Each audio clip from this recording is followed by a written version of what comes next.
السلام علیکم dear students, امید کرتا ہوں آپ سب اسٹوڈنٹ خیریت سے ہوں گے اور آپ کی اسٹڈی بھی جو ہے وہ اچھی جا رہی ہوگی۔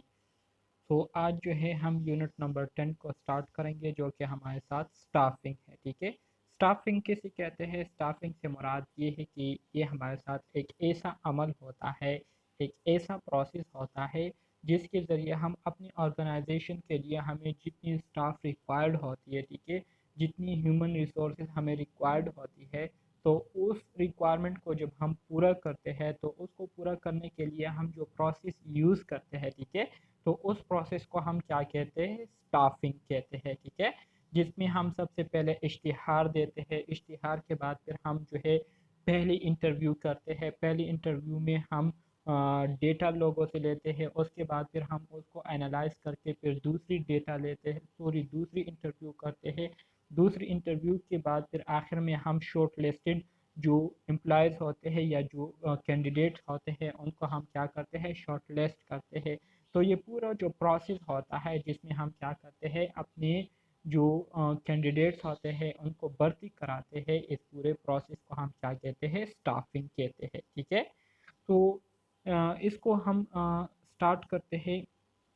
ایم سی کیوز نمبر 1 ہے، کہتے ہیں کہ which of the following is not a goal of staffing. کہتے ہیں مندرجہ ذیل میں سے ہمارے ساتھ کون سا جو ہے سٹافنگ کے گولز میں نہیں آتا؟ مطلب میں نے آپ کو ابھی بتایا کہ سٹافنگ میں ہم کیا کرتے ہیں؟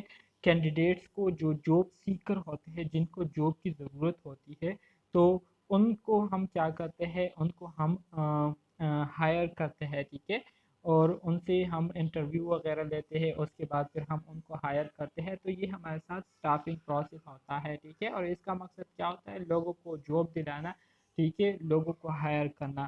تو ایم سی کیو 1 میں کہتے ہیں کہ مندرجہ ذیل میں سے کون سا جو ہے یہ ہمارے ساتھ سٹافنگ کے گولز میں نہیں آتا؟